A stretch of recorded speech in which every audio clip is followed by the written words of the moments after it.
हम लोग आज वापस जा रहे हैं और जितना मंथन यहाँ पर हुआ है उसको पूरी तरीके से मेरा मंत्रालय, हमारी पूरी टीम बैठकर उसको समराइज करेगी और हम लोग कैसे इस क्षेत्र में नीतिगत बदलावों के साथ और जहाँ पे रिफॉर्म्स लाने की ज़रूरत है, पॉलिसी चेंज करने की ज़रूरत है, पॉलिसी में एडिशन करने की ज़रूरत है, इन तमाम बिंदुओं पर हम लोग वापस जाने के बाद हम लोग कार्य करेंगे।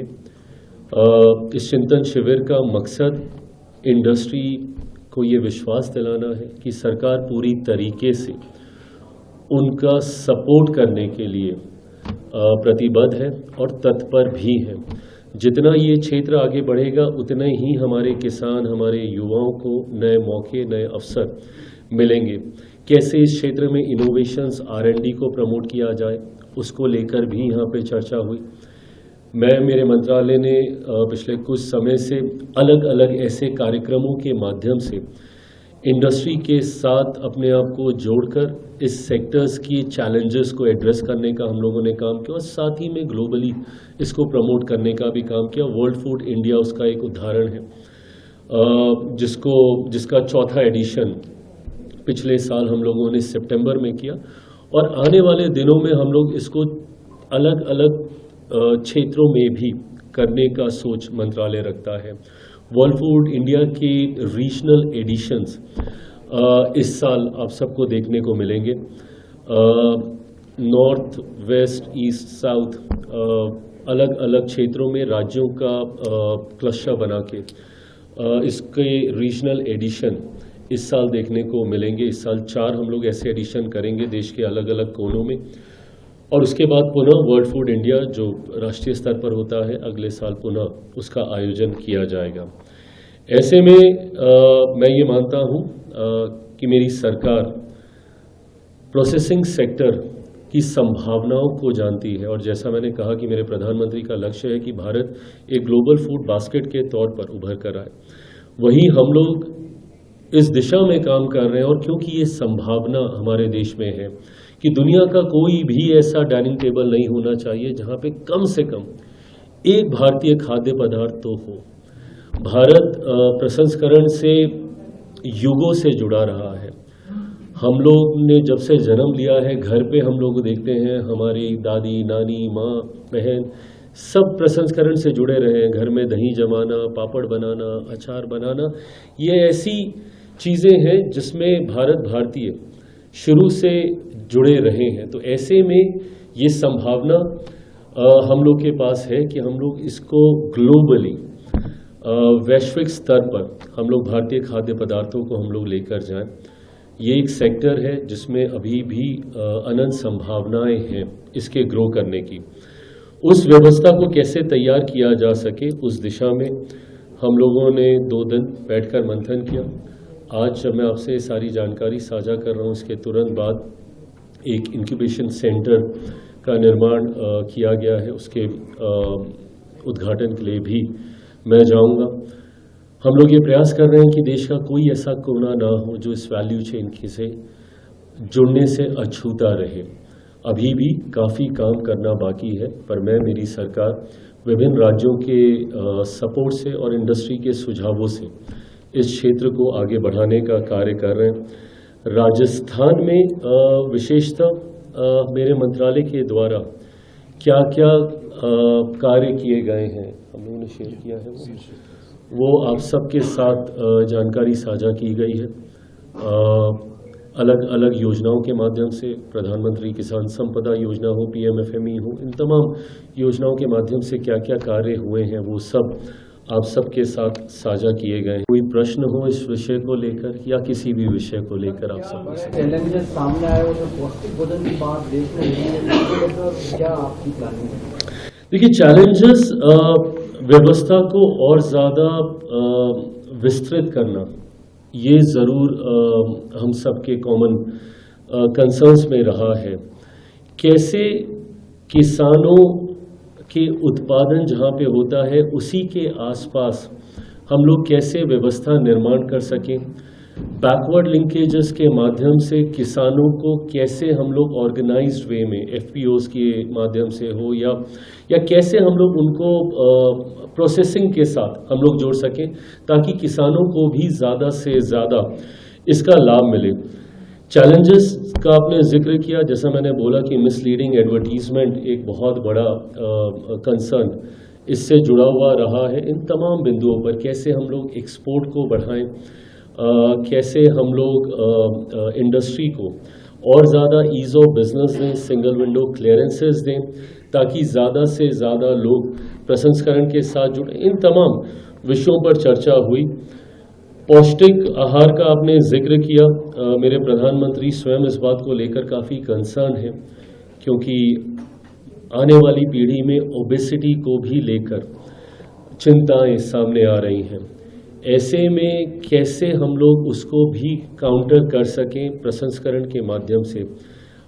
जितने इंडस्ट्री लीडर्स हैं उनसे भी विशेष तौर पर हर मंच से मैंने आग्रह किया कि अपने हेल्थ कॉन्शियस लोगों के लिए भी वो अपने उत्पादन में एक सेगमेंट जोड़ने का वो कार्य करें। मैं मानता हूं कि इन 2 दिनों में हम लोगों ने इन तमाम बिंदुओं पर न सिर्फ चर्चा की है बल्कि हम लोग टारगेट ओरिएंटेड होकर क्या एक्शन पॉइंट्स आने वाले 6 महीनों में होने चाहिए, आने वाले 2 साल में हम लोग के क्या लक्ष्य होने चाहिए और 5 साल में कैसे हम लोग अपने टारगेट को अचीव कर सकें, इन तमाम चीज़ों पर बहुत विस्तार से चर्चा हुई। एक्सपोर्ट में अगर एग्रो का आप देखें तो 2.5% ही है हम।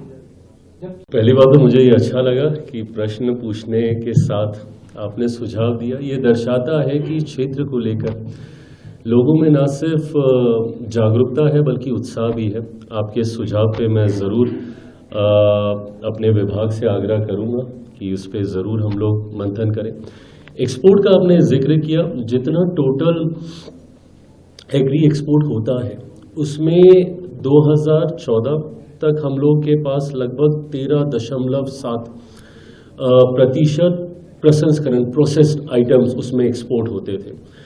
पिछले 10-11 सालों में मुझे खुशी है कि उसमें एक लीप, उसमें एक उछाल हम लोगों ने देखा। आज की तारीख में लगभग 20.4%, 13 से बढ़कर 20.4% एक्सपोर्ट बढ़ा है। बट मैं इतना ज़रूर मानता हूं कि अभी भी इसमें संभावना बहुत ज़्यादा है। रेगुलेशंस पे भी हम लोग बहुत ज़्यादा कार्य कर रहे हैं फसाई के साथ मिलकर ताकि हमारी स्टैंडर्ड्स, ग्लोबल स्टैंडर्ड्स को मीट करें ताकि एक्सपोर्ट में हम लोग को किसी तरीके की कोई बाधा ना आए। तो उसमें भी हम लोग साथ मिलकर कार्य करें। बट जो सुझाव आपने दिया ज़रूर मैं इस पर चर्चा करके I'll get back to you on this। कि अभी अमेरिका ने बात की तो प्रोसेस इंडस्ट्री पर जो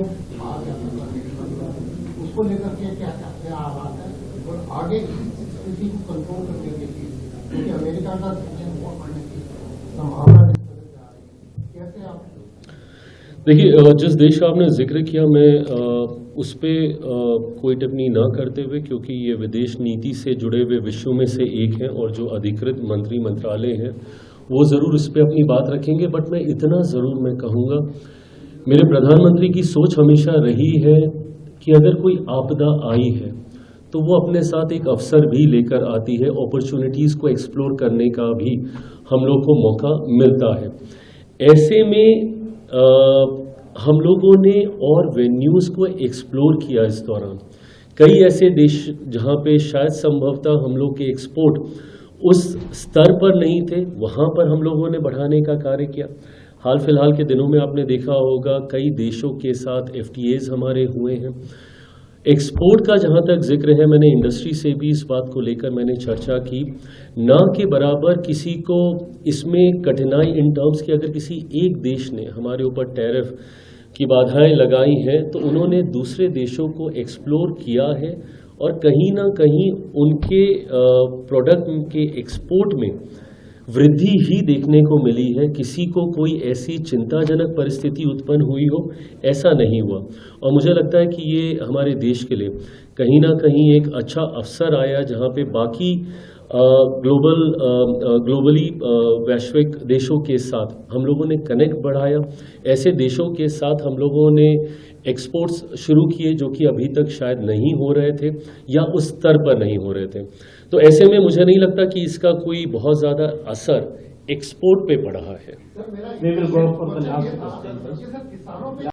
हमारा देश खुद 1.4 बिलियन पीपल की आबादी है हमारी।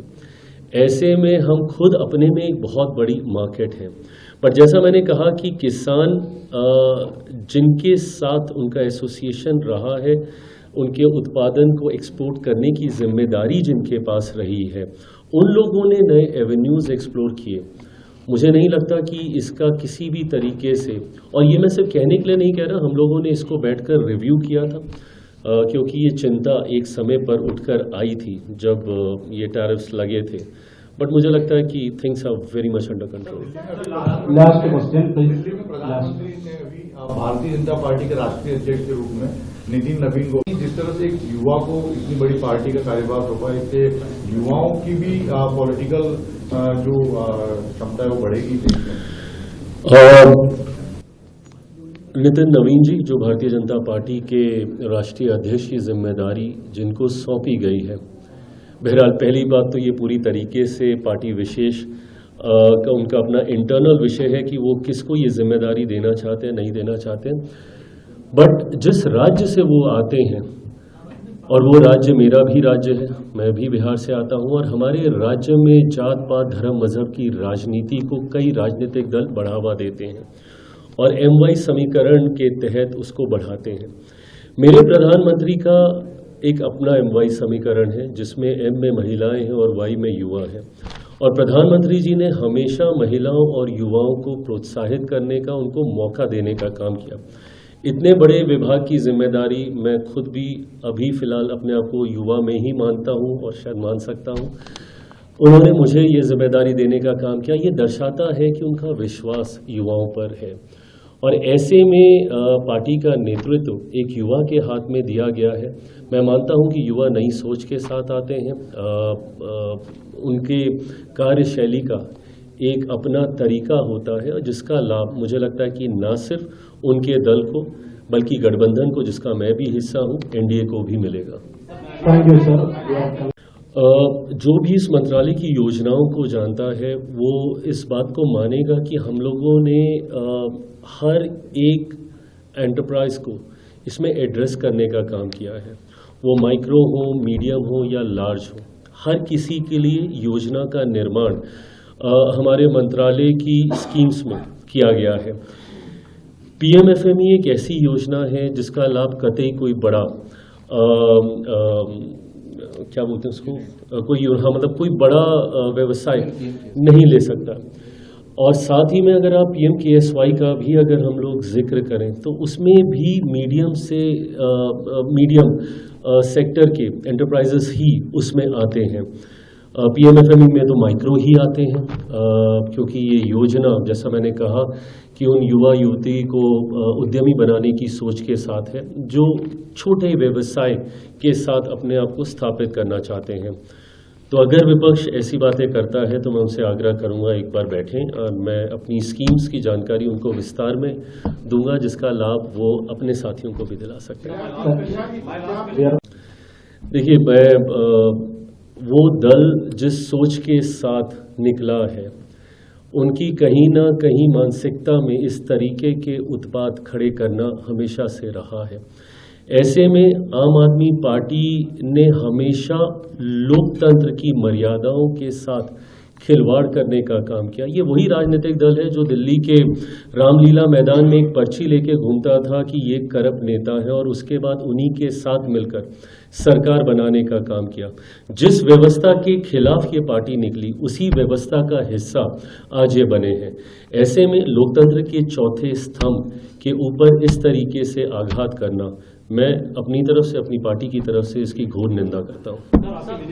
मनरेगा को लेकर ये भ्रम फैलाने का कार्य किया जा रहा है कि मनरेगा को बदल दिया गया। जी राम जी, पहली बात तो विपक्ष ने भ्रम नाम को लेकर ही फैलाया।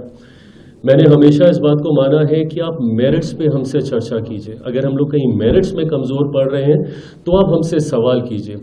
पर विपक्ष ने ये भ्रम फैलाया कि महात्मा गांधी के नाम को हटाकर जी राम जी। पहली बात तो गांधी जी को कम से कम राम जी के नाम से तो कभी कोई एतराज नहीं होगा। उनका सबसे प्रिय नाम ही राम जी का था। जब अपने अंतिम क्षणों में उनकी जुबान पर हे राम ही था। बट बहरहाल मैं विपक्ष के इस भ्रम जिसमें वो उलझाने का प्रयास कर रहा है बिना उसमें गए मैं मेरिट्स पे मैं बात करूंगा। जहां हम लोगों ने 25% हम लोगों ने इसमें वृद्धि कर जहां 100 डेज की गारंटी होती थी रोजगार की 125 दिनों पर हम लोग इसको लेकर गए हैं। मैं मानता हूं कि ये बहुत बड़ा लाभ है जो देश की एक बड़ी आबादी जो मजदूरी से जुड़ी हुई है उनको मिलेगा। ऐसे में राज्यों की जिम्मेदारी इसको लेकर भी विपक्ष कई बार भ्रम फैलाता है कि आपने राज्यों के ऊपर बोझ डाल दिया, राज्यों का हिस्सा in terms of financial contribution वो बढ़ाया गया है तो आपने राज्यों के ऊपर। पहली बात तो मुझे पता नहीं कि विपक्ष को क्यों राज्यों की इतनी चिंता है। कितनी राज्यों में उनकी सरकार है भैया कि उनको चिंता करनी होगी। अधिकांश राज्यों में तो डबल इंजन की सरकार है तो ये चिंता तो हमारे लिए ज्यादा बनती है ना कि हम लोग इसको कैसे निभाएंगे। पर मैं मानता हूं कि जब राज्यों की जवाबदेही बढ़ती है तो जिम्मेदारियां भी बढ़ती हैं। ऐसे में अभी तक ऐसे राज्य जिसने इनको सिर्फ एक भ्रष्टाचार की योजना बना के रखा था और इसमें कितने लीकेजेस हैं ये किसी से नहीं छुपे हैं और आप तो मीडिया से जुड़े हुए आप सब जानते हैं कि कैसे इसमें भ्रष्टाचार को बढ़ावा दिया जाता था। और कांग्रेस की चिंता मैं समझ सकता हूं इसी बात को लेकर ज्यादा थी कि इसमें जवाबदेही के विस्तार के साथ साथ भ्रष्टाचार जितने लीकेजेस हैं लूप्स हैं उसको हम लोगों ने पूरी तरीके से बांधने का काम किया। ये उनकी परेशानी को बढ़ाता है। बट मैं इतना मैं जरूर कहूंगा कि आने वाले दिनों में अभी तो ये योजना रोल आउट ही हो रही है बट आने वाले दिनों में साल 2 साल 3 साल के बाद जब हम लोग सब मिलकर इसका रिव्यू करेंगे तो हम लोग को एहसास होगा कि मनरेगा से काफी ज्यादा काबिल जी राम जी ये योजना साबित होगी। Now we are concluding the session. ऐसे ही आपको लेकर फिर विपक्ष घेरा है किस तरीके? घेरे अच्छी बात है। जितनी बार उन्होंने घेरा उतना ही लाभ हम लोगों को मिला। मैं इस बात को कई बार मानता हूं कि विपक्ष कहीं ना कहीं हम लोग का काम आसान कर देता है। राहुल जी जब मेरे राज्य आए बिहार 10-12 दिन उन्होंने खूब हो हल्ला मचाया एसआईआर को लेकर। परिणाम एक ऐतिहासिक जीत। बंगाल में ममता जी अब यही करने जा रही हैं। परिणाम एक ऐतिहासिक जीत के तौर पर एनडीए की सरकार बनती हुई देखने को मिलेगा। ऐसा है जिस विषय पर ये लोग बात करते हैं ये कोई नई या पहली बार रोल आउट तो नहीं किया गया। इससे पहले भी देश में कई बार एसआईआर किया गया है। आज भी जब विपक्ष और राहुल जी खास तौर पर जब वो पीपीटी प्रेजेंटेशन देते हैं कि ये वोट चोरी ये यहाँ पे वो भाई उसको ठीक करने का तरीका क्या है? यही प्रक्रिया है ना। आप एसआईआर के माध्यम से ही और समय समय पर इस प्रक्रिया का इस्तेमाल किया गया है। एक समय बीतने के दौरान होता है ऐसा कि कुछ लोगों का दुखद निधन हो जाता है, उनका नाम काटना जरूरी होता है। कुछ लोग पलायन करके दूसरे राज्यों में चले गए होते हैं, उनका नाम हटाना जरूरी होता है। फर्स्ट टाइम वोटर्स होते हैं जिनका नाम जोड़ना जरूरी होता है और ये एसआईआर के माध्यम से ही किया जाता है। ऐसे में जब विपक्ष इसको लेकर भ्रम फैलाता है और इतिहास गवाह रहा है विपक्ष ने जब जब अलग अलग विषयों को लेकर सीए को लेकर भ्रम फैलाया, अलग अलग विषयों पर इन्होंने जब जब लोगों के बीच डर का माहौल स्थापित करने का काम किया, कहीं ना कहीं जनता ने हमेशा मेरे प्रधानमंत्री पर हमारी एनडीए सरकार पर भरोसा जताया है। और एसआईआर मुझे लगता है देश हित में लाई गई एक प्रक्रिया है जो कि समय समय पर होती रही है, हो रही है और आगे भी होगी।